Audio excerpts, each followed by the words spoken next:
சொல்லுங்க. ரொம்ப நேரமா யோசிக்கிறீங்க. இல்ல, படத்துல 4 பாட்டு. அதுல முதல் பாட்டு என்ன பாட்டு சென்டிமெண்டா வாசிக்க சொல்லலாம், சிச்சுவேஷன் சொல்லலாம் அப்படின்னு யோசிக்கிறேன். ஏதோ ஒரு சிச்சுவேஷன் சொன்னீங்கன்னா சரி, அந்த சிச்சுவேஷனுக்கு அழகான ஒரு டியூன் சும்மா ஓகே அப்படின்னு இருக்குங்க. சிச்சுவேஷன் என்னன்னா, ஒரு ரூம்ல படத்துல 4 பேர் ரூம்மேட்ஸ். அதான் ஹீரோ கூட 3 ஃப்ரெண்ட்ஸ், 4 பேர் ரூம்மேட்ஸா இருக்காங்க. இந்த ரூம்மேட்ல ஒரே ஒரு பேர் மகா மட்டரகமான கேரக்டர். அவன் என்னன்னா, ஒரு செவத்துலயும் நயன்தாரா, தமன்னா, சமந்தா, கீர்த்தி, சாவலா அப்படி ஒட்டி வச்சிருக்கான். செவுத்துல. ஆமா, இத பார்த்துட்டு ஒரு மாதிரி ஃபீல் பண்றான்.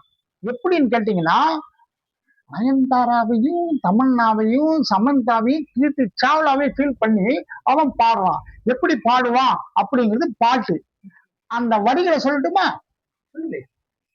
எனக்கு நயன்தாரா பிடிச்சிருக்குடா, அந்த சமந்தாவும் பிடிச்சிருக்குடா, தமன்னாவும் பிடிச்சிருக்குடா, ஆனா என்ன கட்டிக்கிற அதிர்ஷ்டம் யாருக்குன்னு தெரியவில்லடா. இதுதான் பல்லவி. தெரியவில்லடா, இதுதான் பல்லவி.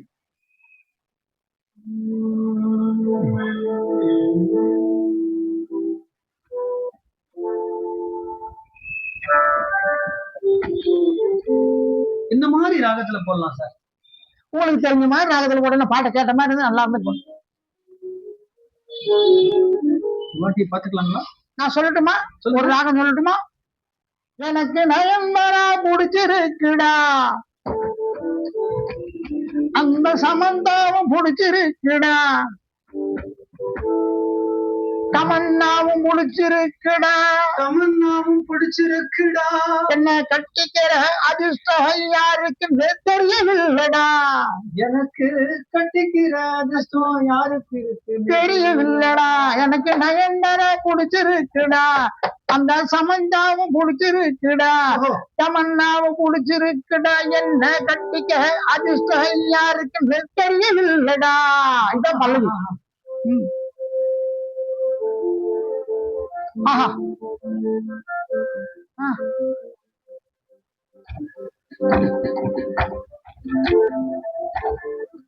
ஓப்பனிங்க ஓப்பனிங் போடுங்க.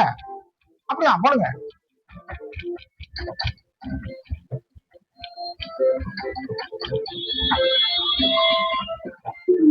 இந்த மாதிரி போடலாமா? இப்படியே போடுங்க, நல்லா இருக்கு. எனக்கு நயன்தாரா பிடிச்சிருக்குடா, அந்த சமந்தாவும் பிடிச்சிருக்குடா, தமன்னாவும் பிடிச்சிருக்குடா, என்ன கட்டிக்கிற அது யாருக்கு தெரியவில்லடா, தெரியவில்லடா, ஒன்னும் புரியவில்லடா. அப்படி போட்டுங்க. ஓகேவா? அல்ல ஓகே தானே?